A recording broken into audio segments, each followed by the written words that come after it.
누가복음 11장 1절부터 11절입니다.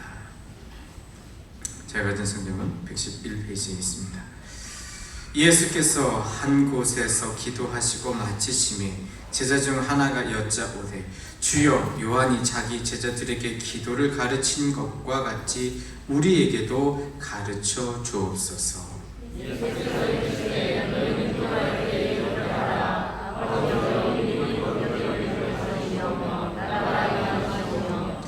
우리에게 날마다 일용할 양식을 주시옵고 우리가 우리에게 죄진 모든 사람을 용서하오니 우리 죄도 사하여 주시옵고 우리를 시험에 들게 하지 마시옵소서. 또 이르시되 너희 중에 누가 벗이 있는데 밤중에 그에게 가서 말하기를 벗이여 떡 세 덩이를 내게 구워 달라. 내 벗이 내게 왔으나 내가 먹을 것이 없노라 하면 그가 안에서 대답하여 이르되 나를 괴롭게 하지 말라. 문이 이미 닫혔고 아이들이 나와 함께 침실에 누웠으니 일어나 내게 줄 수가 없노라 하겠느냐. 내가 내게 말하니 비록 그것들이 머리 만나서는 얼마나 지체하지 할지라도 그 간청함을 인하여 일어나 그 용도에 오리라. 내가 또 너희에게 이르노니 구하라 그러면 너희에게 주실 것이요 찾으라 그러면 찾아낼 것이요 문을 두드리라 그러면 너희에게 열릴 것이니 구하는 이마다 받을 것이요 찾으마 찾을 것이요 너희 중에 아버지 된 자로서 누가 아들이 생선을 달라 하는데 생선 대신에 뱀을 주며 알을 달라 하는데 정말을 주시냐. 너희가 악할지라도 좋은 것을 자식에게 줄 알거든 하물며 너희 하늘의 아버지께서 구하는 자에게 성령을 주시지 않겠느냐 하시니라. 아멘. 아멘. 성령을 주시는 아버지, 이렇게 말씀을 정해보았습니다. 이 세상에서 누가 기도를 제일 많이 했을까? 제일 깊게 했을까? 당연히 예수님께서 하늘 아버지를 향하여서 기도하시는 모습이 가장 깊은 감동이고 가장 많이 있는 기도죠. 사실 오늘 본문 말씀을 가지고 새벽기도에 잠시 말씀을 전했는데 그때 마음속에서 좋은 말씀이다, 원래 알고 있었던 말씀이니까 그 생각만 했는데 새벽 예배를 마치고서 하는데 자꾸 오늘 본문 가지고서 주일날 같이 나누라고 하는 그런 마음의 감동을 주세요. 그런데 다들 기도를 할 줄 모르는 것도 아니고 또 기도하는 것이 중요하지 않다는 것을 중요하다라는 것을 알고도 다 있는데 굳이 사실은 제가 이야기를 하려고 했었던 것은 성령님에 대한 시리즈거든요. 그래서 성령님에 대해서 사도행전 말씀은 그 후반부에 어떻게 교회가 세워졌는지 계속해서 지난번에 있었던 그 말씀을 이어서 함께 보고 싶었는데 자꾸 이 말씀을 함께 나누라고 하는 감동이 있어서 하나님, 그런 겁니까? 진짜로 제가 생각대로 하지 말고 이거를 해야 되는 겁니까? 라고 생각을 했는데 그때까지만 해도 확신을 못했어요. 근데 제가 이번 주 수요일 날 말씀을 우리 권순원 목사님께 대신 전해달라고 부탁을 드렸거든요. 우리 국군교도소 목사님이 이제 오기감 여단으로 가게 돼서요, 마지막이기도 하고 저도 나름 다른 일정이 있어서 그렇게 말씀을 드렸는데 목사님 메시지를 주세요 하고서 아무 얘기를 안 했는데 제가 가진 이 본문 말씀을 마태복음의 예수님의 주기도문 이렇게 기도하라 라는 메시지를 같이 본문으로 주더라고요. 그래서 하나님 사인이 맞구나. 사실은 시간이 많지 않기 때문에 제가 함께 나누고 싶은 것은 주기도문에 대한 내용이지만 이번 주 수요일 날 오시면 더 권선우 목사님께 나눠주실 것 같고요. 저는 기도하면서 우리 교회 주신 은혜대로 이 본문에 있는 내용을 좀 풀어보려고 합니다. 제자들이요, 예수님 기도하는 모습이 정말 멋졌나 봐요. 때로는 예수님과 기도하고 있으면 뭔가 다르다라고 하는 느낌이 있었는 것 같아요. 그러니까 오늘 11장 1절 말씀에 예수님 기도하시는 모습을 기다렸다가 마치심에 한 제자가 묻습니다. 요한의 제자들, 세례 요한의 제자들 기도를 가르쳐 줬는데 주여 우리에게 기도를 가르쳐 주옵소서라고 얘기를 합니다. 사실 기도를 잘한다라는 것은 어려운 일이 맞습니다. 그리고 어떻게 기도해야 될지에 대하여 우리가 좀 막연한 것도 사실입니다. 대표기도 해보신 분들은 다 느끼는데요. 왠지 모르게 대표기도를 준비하려고 하면 마음이 콩탕콩탕 뛰기도 하고 어떤 말씀으로 하나님께 같이 나눠야 될까라는 것이 굉장히 적지 않은 부담감으로 다가옵니다. 근데 이 제자가 이렇게 질문한 것은 너무너무 잘한 겁니다. 왜냐하면 무엇을 기도할지 어떻게 잘할 수 있을지에 대하여서 말씀과 성령을 통해서 가르치시는 분은 오직 예수 그리스도시잖아요. 근데 그 예수님께 기도를 직접 가르쳐 달라고 했다는 거 대단한 일입니다. 그런데 그 예수님께서 기도에 대한 내용을 가르쳐 주실 때 깜짝 놀랐어요.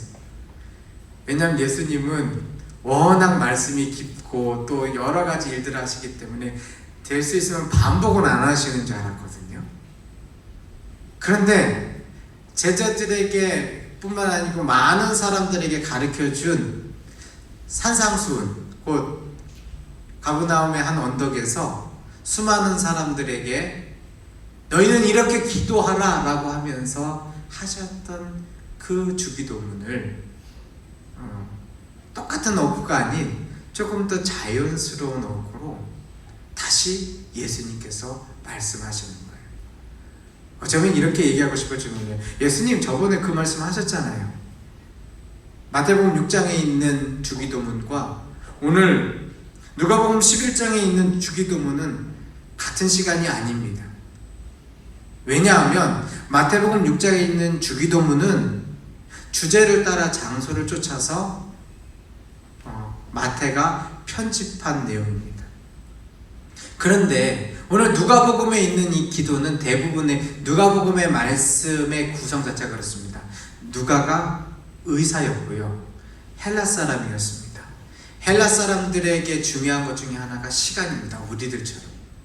이게 사실 우리가 지금은 시간 몇 시 몇 분에 예배를 시작합니다 라고 하지만 옛날에는 해 뜨면 예배할게요 그러면 돼요. 그러면 사람들 와가지고 얘기 한참 하다가 어느 정도 모이면 그때 예배하면 그게 예배 시간인 거예요. 이게 지금 우리는 시계가 다 있으니까 뭐 혹시 시계 핸드폰 한 20억 주고 사신 분 없으시죠?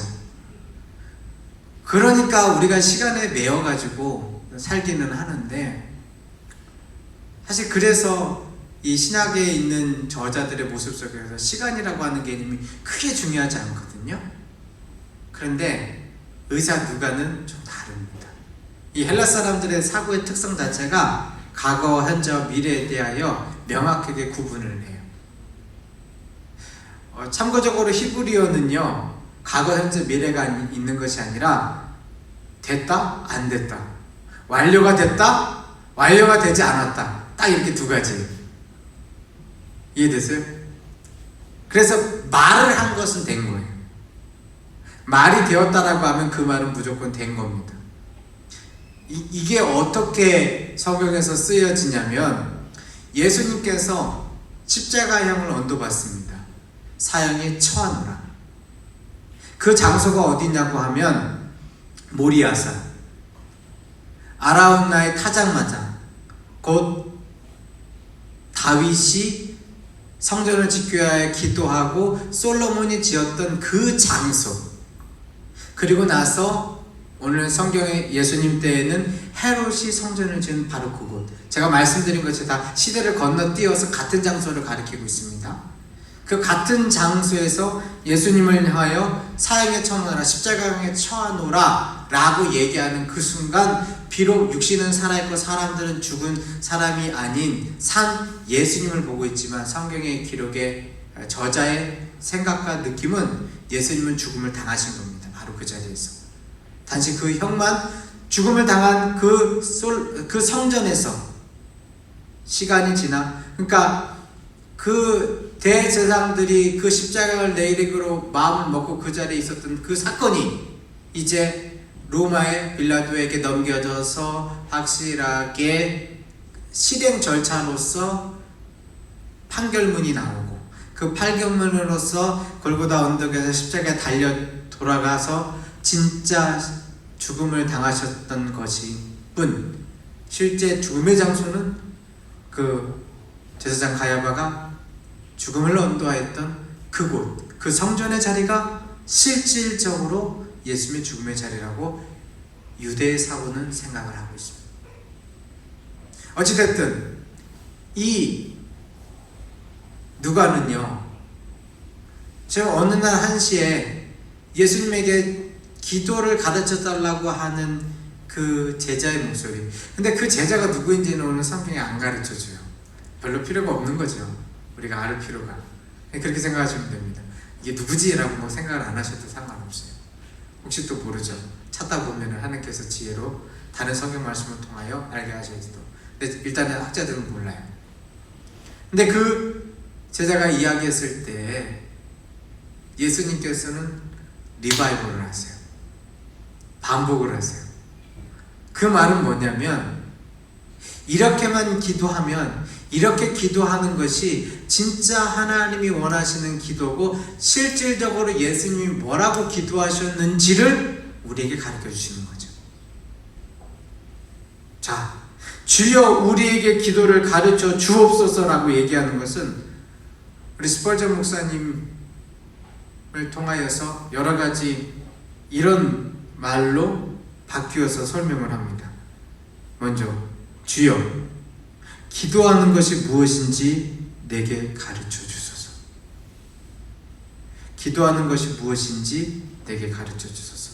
두 번째, 주여 내게 기도의 사명을 일깨워 주소서. 세 번째, 주여 무엇을 위하여 기도해야 하는지를 알도록 나를 인도해 주소서. 네 번째, 주여 기도로서 하나님을 섬길 수 있도록 기도할 수 있는 은혜를 내게 주옵소서. 하나님을 위하여 일하고 싶으십니까? 하나님은 우리의 물질과 시간을 사용하시지만 정말 하나님을 위한 우리의 시간과 자리가 된다면 기도로서 하나님을 섬기는 겁니다. 하나님 앞에 하나님의 뜻과 자리를 물어보는 겁니다. 다섯 번째, 주여 합당한 말들로 기도할 수 있도록 나를 가르치소서. 여섯 번째, 내가 마땅히 해야 할 말을 할 수 있도록 내게 기도할 수 있는 입과 지혜를 주소서. 마지막으로 내가 무엇을 해야 하는지를 내게 가르치소서. 주여 우리에게 기도를 가르쳐 주소서라고 하는 그 한 말 속에는 사실 이렇게 표현할 수 있는 수많은 주님을 향한 마음을 담아서 이야기를 할 수 있는 겁니다. 그렇다면 그 예수님께서 말씀하셨습니다. 근데 그 다음에 예수님께서 기도에 대한 이야기를 하고서 마치실 줄 알았는데 예수님이 때를 아주 나를 잡으신 것 같아요. 무슨 얘기냐? 기도에 대하여서 확실하게 알려주겠다고 예수님께서 그 다음에는 다른 이야기들을 계속해서 하십니다. 아니, 기도에 대하여서 확대하면서 계속 말씀해 주십니다. 자, 그 말이 뭐냐 하면 우리 5절 말씀 한번 읽어보도록 하겠습니다. 우리 5절 읽겠습니다. 시작. 또 이르시되 너희 과 못이 있는데 내게 가서 말하기를 보시어 떡 세 덩이를 내게 구워달라. 네, 보시오 떡 세 덩이를 내게 구워달라. 이게 지금 기도의 내용입니다. 그렇죠? 그러니까 예수님께서 비유를 한 가지 드시는 거예요. 기도를 정말 어떠한 의미와 방법으로 어떻게 하는 것인지 가르쳐 주시기 위하여서 정말 주님이 우리가 해야 될 기도의 내용을, 주님을 섬기는 방법을 이야기하신 다음에 그것을 이해할 수 있는 아주 명확한 이야기들을 이제 정확하게는 세 개를 말씀을 하시는데, 첫 번째 얘기예요. 첫 번째 얘기가 뭐냐면, 한 사람이요, 잠을 자려고 하는데 똑똑똑똑 누구십니까 봤더니 밖에서 길하는 객이 제가 여기서 하룻밤 묵을 수 있을까요? 네, 늦었으니 얼른 들어오십시오 하고 들어왔어요. 근데 들어오고 보니까 사실 당시에 외부에서 손님이 오면은 당연히 혹시 저녁 드셨어요? 물어봤더니 아무것도 못 먹고 하루 종일 있다가 왔습니다. 그러니 집을 찾아봤더니 없는 거예요. 뭐 오늘날에 냉장고가 있고 뭐 이것저것 살펴볼 것들이 있고, 마트만 가면은 하다못해 라면이라도 사와가지고 PX에서 끓여 먹으면 되겠지만 없는 거예요. 내 옆집 있지, 옆집. 그 옆집에 가가지고 똑똑똑똑 드렸어요. 그러면서 오늘 하는 말이, 기도의 내용이 뭐라고 얘기하냐면, 떡 3덩이를 내게 구워달라. 내 벗이 여행 중에 왔으나 내가 먹일 것이 없느라. 내 벗이 여행 중에 내게 왔으나 내가 먹을 것이 없느라. 여러분, 그 얘기 들으면요 어떤 마음이 드세요? 대단한 사람이네요. 내가 좀 도와줄게요. 이런 마음 쉽게 들잖아요. 별로 안 드세요? 저 같으면 밤에 귀찮게 하는 것은 싫기는 하지만 그래도 뭔가 좋은 일을 한다고 또 일부러 와가지고 하는데 그냥 내치진 않을 것 같아요. 근데 여기에서 예수님께서 하시는 대상이 딱 정해져 있어요. 일단 지금 우리 집에 찾아온 사람은 나의 기도의 제목들이에요. 그렇죠? 나의 기도의 제목들이 생겨가지고 그 기도의 제목들을 어쨌든 응답을 받아야 돼요. 그리고 꾸러가는 사람이 누굽니까? 바로 나입니다. 그렇죠? 기도하는 사람, 기도해야 되는 사람, 기도에 소명이 있는 사람입니다. 그런데 이 자다가 일어나가지고 우리 집 애들 자는데 못 깨우겠어, 이 사람이 누구예요? 이 사람이 중요한 거예요. 지금 이 사람이 누구? 여러분, 누구일까요? 우리가 기도를 누구에게 합니까? 하나님께 하잖아요. 하나님 아버지께 하잖아요. 하나님 아버지를 지금 귀찮아하는 이웃집 남자, 이웃집 사람으로 지금 비유해서 하고 있는 거예요. 이 정도 되면 예수님께서 참 유머러스해요. 그쵸? 좀 예를 들어도 좀 멋있는 사람, 그런 사람을 가지고서 우리 하나님을 예를 들어야 되는데, 기도의 응답을 얘기하고 있는데 그 기도의 응답 가운데 들은 얘가 말도 안 되게 굉장히 무뚝뚝한 이웃집 사람을 마치 하나님처럼 얘기를 하고 있어요. 물론 우리의 하나님 아버지가 절대로 그렇지 않습니다. 그런데 여기에 사실은 제가 조금 이따 말씀드리겠지만 예수님이 기가 막힌 우리에게 하시는 말씀이 있어요. 어쨌든 좀 이따 그 얘기는 하고, 그 무뚝뚝한 사람이요, 나 귀찮아서 안 주고 싶어, 나 정말 안 줄래 라고 한 거예요. 그럼 다시 두드립니다. 똑똑똑똑. 여보, 이 사람 굶어, 내 벗이 지금 밤중에 늦게 왔는데 나도 웬만하면 이런 부탁 안 한다니까. 제발 좀 떡덩어리 좀 줘. 내가 싫다고 했지? 나 집 가서 알아보라고. 다시 문을 쾅 하고 닫습니다. 다시 두드립니다. 똑똑똑똑똑. 여보, 내가 자네가 힘들어하고 싫다는 말은 충분히 알아들었네. 그런데 이 사람 배고픈 사람, 이 사람은 먹여야 되지 않겠나? 제발 이 친구를 위하여 내 간청을 좀 들어주게. 자, 그때 그때 그 무뚝뚝한 이웃집 아저씨가 하는 얘기가 8절 말씀입니다. 8절 한번 읽겠습니다. 8절 읽겠습니다. 시작.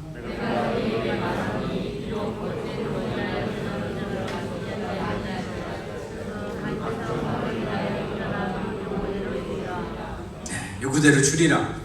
야, 그러고 봤더니 더 기분 나빠요. 왜냐하면 지금 정말 사이가 나빠가지고 그 얘기를 못 들을 것 같아가지고 한 게 아니고 두 사람에서 너무 잘 알아요. 너무너무 잘 알아서 어떠한 부탁이든 어떠한 시간이든 들어줄 수 있는 이야기인데 그걸 안 들어주겠다고 한 거예요.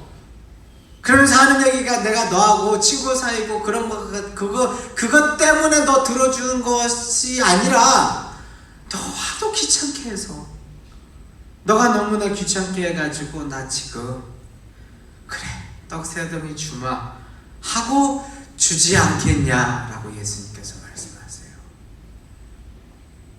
자, 이해되세요? 이 이야기의 뉘앙스와 느낌이 어떤지요? 기도하라고 하는 것이 어떠한 모습으로 지금 예수님께서 우리에게 가르쳐 주시는지 여러분 그 느낌이 느껴지셔야 돼요. 이 이야기는 잊어버리셔도 돼요. 그런데 이 무뚝뚝한 이 이웃집 친구, 내가 이 사건만 아니면 저 사람 다시는 상종 하나 봐라, 이럴 만한 이 사람이 지금 했던 말에 대하여서, 그리고 그것을 이룬 것에 대하여서 무엇을 이 사람이 했는지를 여러분 그 느낌을 알고 계셔야 돼요. 자, 그 느낌 그대로 여러분 읽으시는 말씀이 바로 9절 말씀입니다. 우리 9절 읽겠습니다. 시작.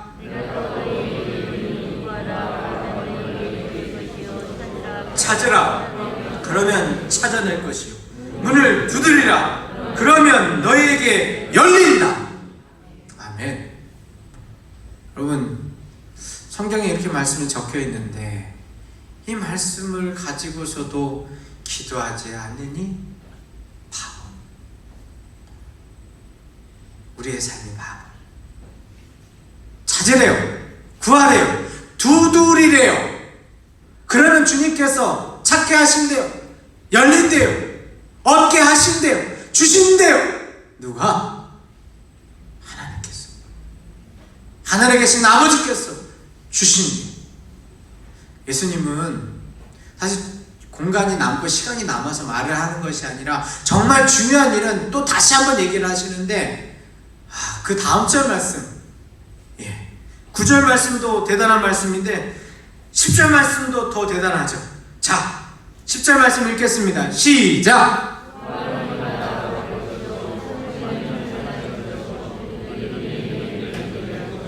네, 아멘. 열립니다. 기도하면 열립니다. 기도를 안 하니까 열리지 않는 거예요. 구하지 않으니까 주님의 응답이 없는 거예요. 찾지 않으니까 찾아낼 도리가 없는 거예요. 내 생각과 내 노력으로 열심을 다해봐도 안 되는 거 나중에 가서 깨닫지 말고 지금 당장 깨닫고 지금부터 구하셔야죠. 지금부터 간구하셔야죠. 지금부터 하나님이 원하시는 자리에 찾고 주여 두드립니다. 나오십시오. 왜? 예수님께서 말씀하셨잖아요. 예수님께서 기도하는 방법이라고 알려주셨잖아요. 예수님께서 이 벗된 친구의 이야기를 첫 번째로 하시고, 이 두 번째는 분명하게 기도가 응답될 것임을 두 번에 걸쳐서 확인하셨습니다. 이 말씀을 믿는 것은 나의 믿음입니다. 이 말씀대로 기도하는 것은 나의 행함이 있는 믿음입니다. 이 말씀을 머리로 믿는 것은 사단이 우리에게 믿어보라고 얘기하는 것입니다. 그럼에도 불구하고 기도하지 못하는 것은 마찬가지로 행함이 없는 죽은 자의 육체와 같이 우리의 삶을 거두어가는 사단의 전략입니다. 그래서 간구하셔야 합니다. 찾으셔야 합니다. 부르짖을 때 응답하신 하나님을 찾고 믿고 간구하셔야 합니다. 이렇게 두 번까지 얘기했으면 주님께서 더 이상 기도에 대해서 가르쳐 주실 것이 없을 것 같은데 마지막 결정타를 날리십니다. 한 번 더 말씀하세요. 예수님께서 이렇게 정말 중요한 것을 3번 반복하는 경우가 이것 말고 그 탕자의 비유 속에서 나오는 잃은 자를 찾으시는 하나님의 능력에 대해서 설명한 걸 빼놓고 이 말씀이 정말로 대단한 말씀이에요. 그 다음 얘기는 있는 거예요. 아빠가 있어요. 아빠. 11절부터 얘기하는 겁니다. 아빠가 있는데 아빠가 어부예요. 아들이 열심히 밖에서 놀고 와서 집에 오니까 아빠한테 그러는 거야. 아빠, 생선 좀 주세요. 아빠가 뭐라고요? 어부. 그러면은 이 아빠가 잡아온 생선 중에서 맛있게 요리해서 줍니다. 당연합니다. 집에서 닭을 키우고 있어요. 아빠 배고픈데 계란 후라이 좀 해주세요. 당연히 계란 후라이를 맛있게 해서 줍니다. 왜 엄마가 해줘야 됩니까? 뭐 엄마나 아빠나요. 이게 아빠다. 아무리 게으르고 아무리 악하고 아무리 별 볼 일 없는 아빠라도 아빠가 그 자식에게 주는 것은 분명히 있다. 그런데 너희 생각에는 생선을 달라고 하는데 뱀을 집어줄 수 있는 아빠가 있겠냐? 뭐 스태미나 좋다고 뱀 해줍니까? 계란을 달라고 하는데 거기에다가 정갈을 집어줄 아빠가 있느냐? 마태복음 7장 말씀에는 요 계란 이야기 빼놓고 하나를 더 얘기하죠. 먼저 떡을 달라고 하는데 돌을 집어주는 아빠가 있겠느냐? 아무리 악한 아빠라도 원하는 것을 줄 줄 알거든. 하물며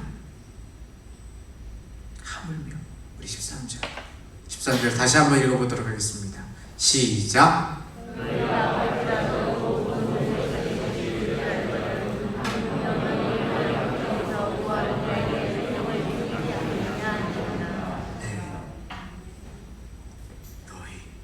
하늘 아버지께서 구하는 자에게 주시지 않겠느냐? 너희 구하는 자들에게 하늘 아버지께서 반드시 주신다, 안 주신다? 주신다. 여러분, 여기에 하나님의 약속이 있습니다. 우리는 이 약속을 받았는데 이 약속을 내가 소유하지 않는 것은 나의 어리석음입니다. 약속을 주셨다면 그 약속을 붙들고 그 약속대로 하나님 주세요! 손 내미는 용기가 당연히 있어야죠. 그것이 우리의 삶의 자리 가운데 하나님이 원하시는 것이죠. 자, 여기가 우리가 말씀할 수 있는 하나님께서 기도하는 자에게 응답하시는 사건에 대하여, 그 사실에 대하여, 그 진리에 대하여 우리에게 오늘 이 자리에 먼저 말씀하시는 전반부입니다. 부하심은 받으십니다. 예수님 못 알아들을까봐 또 말씀하셨어요. 누가복음 18장 1절 한번 찾아볼게요. 누가복음 18장 1절. 누가복음 18장 1절. 기니까 한 절만 읽도록 하겠습니다. 18장 1절 읽겠습니다. 시작. 예수께서 그들에게 항상 기도하고 낙심하지 말아야 할 것을 비유로 말씀하여 이게 무슨 얘기냐면 한 과부가 있었는데요. 억울한 일이 있었어요. 그래서 재판장을 찾아갔어요. 재판장이요, 게으르고 별 볼 일 없는 사람이에요. 그러니까 과부, 특별히 별 볼 일 없는 사람의 얘기를 듣지 않아요. 그런데 맨날 찾아가요. 맨날 찾아가니까 5절에 뭐라고 하냐면 이 과부가 나를 번거롭게 하니 내가 그 원한을 풀어주리라. 그렇지 않으면 늘 와서 나를 괴롭게 하리라. 그래서 하나님이 뭐라고 말씀하시냐? 결론 7절 말씀, 7절 18장 7절 읽겠습니다. 시작. 하물며 하나님께서 그 밤낮 부르짖는 택하신 자들의 원한을 풀어주시지 아니하시겠느냐? 그들에게 오래 참으시겠느냐? 풀어주신대요. 오래 참지 않으신대요. 주님께서 우리에게 하신 말씀입니다. 이 이야기를 들었는데도 기도하지 않는 것은 내 손에, 완전 내 손에. 사실은 이렇게 말씀하시는 하나님의 심정은 무엇이냐면 하나님 손해라고 하시는 거예요. 아버지 하나님 손해라고 하는 거예요. 사실은 내 손해인데, 우리의 손해인데 아버지의 손해라고. 아버지는 지금 주고 싶어서 기다리시는 주님인데 간청하고 기다리고 계속해서 반복하여 간구하지 않는, 기도하고 낙심하지 않아야 되는 우리의 삶이 있어야 되는데, 지속적으로 있어야 되는데 그 삶이 없다라고 우리에게 이야기하고 있는 거예요. 자, 그럼 여기에서 중요한 게 있습니다. 그러면 주님께서는 뭐 좀 우리 애걸복걸 안 달라게 하는 것에 이 뭐라고 할까요? 재미를 느끼셔가지고 제발 좀 주세요, 제발 좀 주세요, 안 주시면 안 된다니까요, 제발 좀 주세요, 이렇게 하는 것을 좋아하시는, 좀 뭐라고 할까요? 성격이 좀 이상한 하나님이셔서 우리한테 이렇게 기도하라고 하신 걸까요? 왠지 아닌 것 같지 않으세요? 네, 아닙니다. 하나님이 이렇게 지속적으로 간청하고 간구하고 두드리고 찾고 부활하고 말씀을 하신 것은 하나님이 그러하시기 때문에 그런 것이 아닙니다. 사실은 그 이유가 우리에게 있습니다. 우리에게. 이게 사실 예수님께서 하시려고 하는 말의 이면의 뜻입니다. 그게 어디에서 드러나느냐?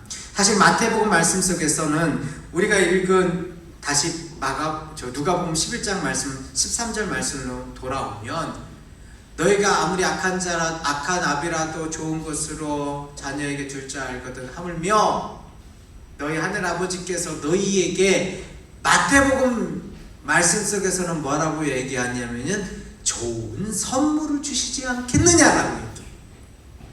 좋은 선물을 주시지 않겠느냐? 아, 선물 좋죠, 여러분. 선물 싫어하시는 분 계세요? 없어요. 아, 그래서 우리는 생각합니다. 선물이니까 그 선물, 좋아야지. 그런데 그 말씀을 기대를 우리 11장 13절 말씀을 보면 조금 우리하고 기대와 다른 것을 아버지가 주세요. 뭘 주신다고 써있어요? 13절 말씀에 뭘 주신다고요? 성령님을 주신대요. 네, 새벽기도 때 이렇게 예화를 드렸는데 제가 바꿔서 오늘 한번 해볼게요. 저희 딸내미가요, 요즘에 사실 조금 더 꺾이긴 했는데 컴퓨터를 내 걸로 소유하고 싶은 그런 소유가 생겨가지고 막 이것저것 알아보고 있어요. 그래서 뭐 아빠가 꿈쩍도 안 하니까 지금 뭐 할머니 할아버지가 용돈 준 거 제가 모아보라고 했거든요. 그래서 모으니까 50만 원 이상 꽤 돼요. 그러니까 본인이 살라고는 하는데, 어쨌든 그런 딸내미가 이제 아빠가 아무래도 얘기하면은 어느 날에는 잘 사줄 것 같아서 아빠한테, 아빠 나 노트북 사줘, 그런 거예요. 노트북 사줘. 그랬더니 제가 어느 날 갑자기 마음이 바뀌어가지고 딸아, 아빠가 선물 줄게, 그런 거예요. 그래서 이제 생일을 기다립니다. 생일을 기다려서 그래서 아빠한테 기대한 게 있어요. 뭐냐면 이거 노트북 아빠한테 이걸 받고 싶은 거예요. 그래서 그 노트북을 기대해서 아빠 선물 하니까 선물 줄게! 짠! 선물이다!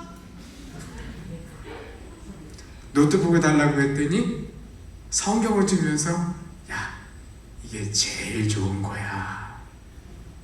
이게 제일 좋은 거라고!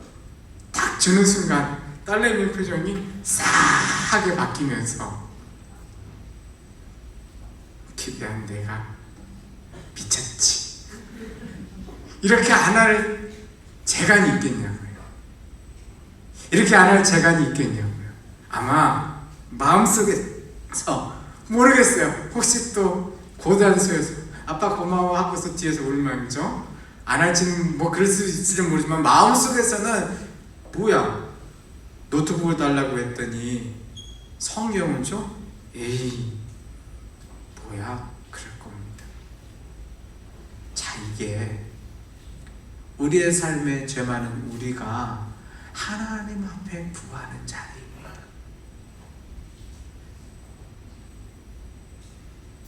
하나님 입장에서 우리는 생선을 달라고 얘기하는 것처럼 보이는데요, 모든 것을 아시는 하나님의 바라보니까 야, 너 자꾸 뱀 달라고 하면 어떡해. 너 인생에 그게 뱀이야. 우리에게 계란을 알을 달라고 하는 기도인 줄 알았는데 하나님께서 우리에게 하시는 말씀이 뭐냐면 야, 너 그거 먹고서 죽어. 그거 전갈이야. 이 말씀하고 싶은 거예요. 여러분, 우리는 우리가 원하는 것이 정말 좋은 것인지 판단할 수 있는 힘이 없습니다. 왜냐하면 우리의 미래를 모르기 때문에, 우리의 삶에 펼쳐진 자리를 모르기 때문에. 아주 비근한 예로 수많은 사람들이 나 로또 복권 하나 당첨돼가지고 1억 천금 얻으면 너무 인생이 행복하겠다 그랬다가 정말 그 벼락 맞고 나서 인생에 풍지박산 나는 일이 얼마나 많습니까? 물론 우리의 삶에 소원을 가지고 간구하는 것은 해야 할 일입니다. 그러나 그 간구 속에서 응답하시는 하나님이 우리에게 주어지시는 것이 나의 기대와 생각하고 다르다라고 하는 것이 우리들의 착각입니다. 자, 여기에서 예수님께서 하신 말씀에 대한 비유가 또 놀라운 이야기가 있습니다. 아까 첫 번째 비유, 벗된 친구의 비유를 한번 들어보십시오. 이 친구는 제대로 된 것을 구했어요. 그러나 우리의 삶 속에서 이렇게 구하지 못하는 게 문제예요. 예수님의 기도의 내용을 보십시오. 주기도문 내용을 전체를 보십시오. 그 내용이 나의 쓸 것을 달라고 하는 기도입니까? 나의 먹을 것을 달라고 하는 기도입니까? 마태복음 말씀에서는 예수님께서 기도를 가르치시고서 그 다음에 하시는 말씀이 뭔지 아십니까? 이렇게 얘기를 합니다. 공중나는 새를 보라. 저 새들 먹을 거 걱정 안 하는데 하늘에 하나님께서 입히시거든. 저 들에 핀 백합화를 보라. 솔로몬의 고운 옷보다도 더 고운 옷으로 고운 색깔로 이 세상에서 자랑하도록 하나님께서 만드셨거든. 하물며 너희 자녀들을 하나님께서 굶기시고 너희 자녀들을 모자라고 비참하게 만드시겠느냐. 그러니 너희는 먼저 그의 나라 의를 구하라. 그래야만 이 모든 것을 너희에게 더하시리라. 아멘. 첫 번째 비유에서요. 첫 번째 비유에서 이 사람이 구하는 것은 내 벗에 굶주릴까? 힘이 없는 것을 가지고서 이야기하는 거예요. 예수님께서는 이야기를 하시고서 또 뭐라고 얘기하세요? 기도에 대한 얘기를 하시고서 마태복음 말씀 속에서는 너희가 대접받고자 하는 대로 남을 대접하라고 얘기를 합니다. 그 말 한 자리가 있는 것이 아니에요. 기도의 얘기를 하시면서 그 말씀을 하세요.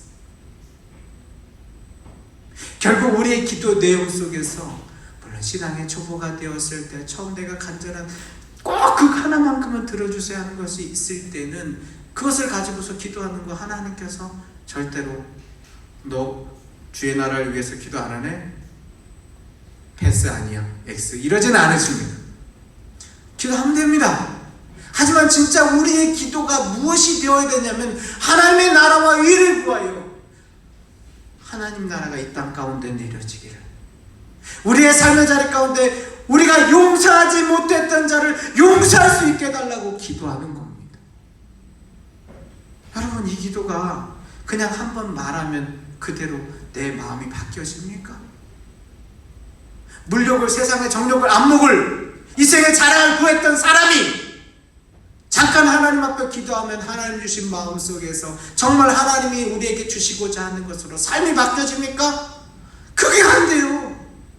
우리가 안 된다고요. 제가 목사지만 욕심을 내려놓으려고 아무리 노력을 해봐도 안 되더라고요.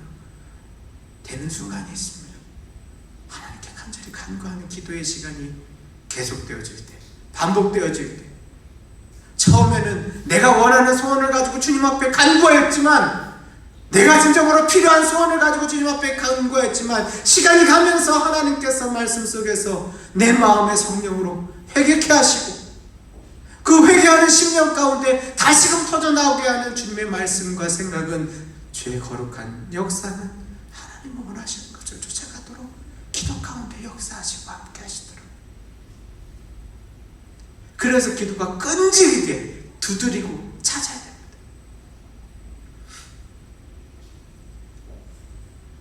이제 지금 신사철이 됐죠. 그래서 아침 대상자 여러분들이 계셔서 같이 기도합니다. 그런데 저는 이렇게 말씀드리고 싶어요. 이때 기도하셔야 될 이유가 내게 진급을 허락하소서 라는 것 때문에 기도하는 게 아닙니다. 결과는 하나님이 주신 결과에 대하여 겸허히 받아들이면 됩니다. 그런데 그 기간 가운데 내가 하나님 앞에 얼마나 씨름했냐, 야곱과 마의 야곱과 같이 주여 내게 복을 주시지 않으면 결코 주님을 놓을 수 없습니다라고 하는 그 심정과 마음을 가지고 얼마나 주님 앞에 붙들어 봤냐고요. 주님께 열심히 붙들고 더 의지하다가 주님께서 오케이, 그래, 너가 원하는 자리 속에서 너의 수고와 협력과 모든 것들이 인정받아서 진급의 이름이 나오면 주님, 내가 한 것이 아니라 하나님께서 하시려고 하는 뜻이 우리 가정 가운데 있군요. 그러면서 겸손하게 나갈 수 있는 것이고, 되지 않더라도 똑같이 하나님, 내가 하는 것이 아니라 하나님께서 우리 가정 가운데 하시려는 뜻과 계획이 있는 것이군요. 주님, 아프고 실망되고 어렵지만 그래도 이 또한 주님께서 허락하셨으니 제게 감사할 힘도 주소서. 그 과정을 통하여 하나님을 더 만나고 의지할 수 있는 그 좋은 기회를, 그 엄청난 기회를 왜 놓치냐. 그냥 열심히 군생활만 하고 사업만 하면 인생이 성공하는 겁니까? 아니요, 하나님 앞에 해야죠. 자, 한 가지만 더 말씀드릴게요. 이 못된 친구 있잖아요. 못된 친구. 지금 첫 번째 비유에서 이 못된 친구, 하나님을 비우던 그 못된 친구, 왜 예수님께서 그 못된 친구를 우리에게 굳이 설명하셨을까요? 자, 분명하게 인식하십시오. 이 못된 친구가 실질적으로 우리가 인식하는 하나님의 모습입니다. 우리 하나님은 내 손 안 들어주실 거예요. 이 못된 친구의 모습이 내가 진짜 하나님에 대하여 바라보고 있는 모습입니다. 기대입니다. 절대로 저 사람은, 절대로 우리 하나님은, 저 하늘에 있는 하나님은 귀찮아서 내 얘기 안 들을 거야. 저 하나님은 절대로 이 선한 것이라고는 하나도 없어가지고 절대 내가 무엇을 하든지 간에 듣지 않을 거야. 말로는 그렇게 말 안 하죠. 근데 우리 가슴 깊은 곳에서는 우리 하나님을 그렇게 생각하고 있는 거 아십니까? 그것을 깨닫는 순간 기도의 문이 터집니다. 내가 하나님을 그렇게 착각하고 있다는 것을 나 스스로 인정할 수 있는 그 순간에 하나님께서 우리의 삶 가운데 정말 모든 것을 채워주실 그 아버지이심을 알고 내가 회개하고 무릎 꿇지 않을 수 없습니다. 그랬군요. 내가 주님을 이 못된 친구라고 생각을 하면서 오해하니까 기도하지도 않고 기도해도 잘못된 것이라고 생각하니까 다 되구나 얘기합니다. 말씀의 결론을 이야기 드리겠습니다. 성령을 주신다. 성령을 다 주신 겁니다. 성령. 왜냐하면 그 성령님께서 우리 가운데 함께 하시면 이제 하나님의 말씀 속에서 채워질 일들이 나타나지기 때문에 그렇습니다.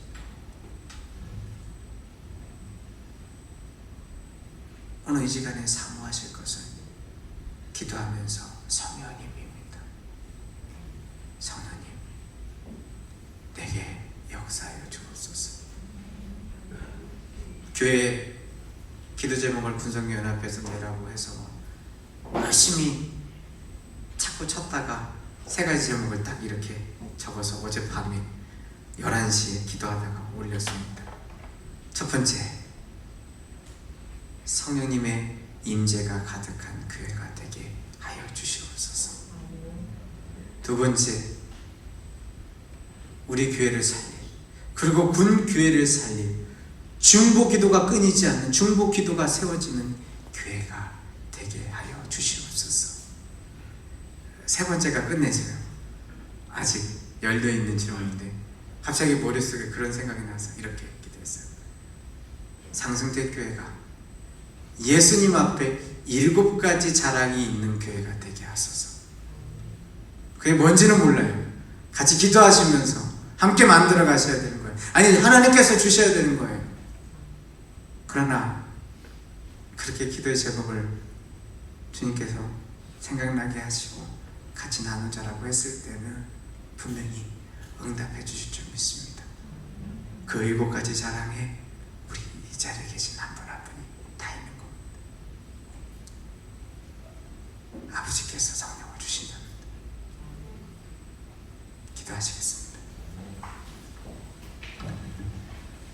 주여 감사합니다. 이 자리에 함께 하시는 은혜 감사합니다.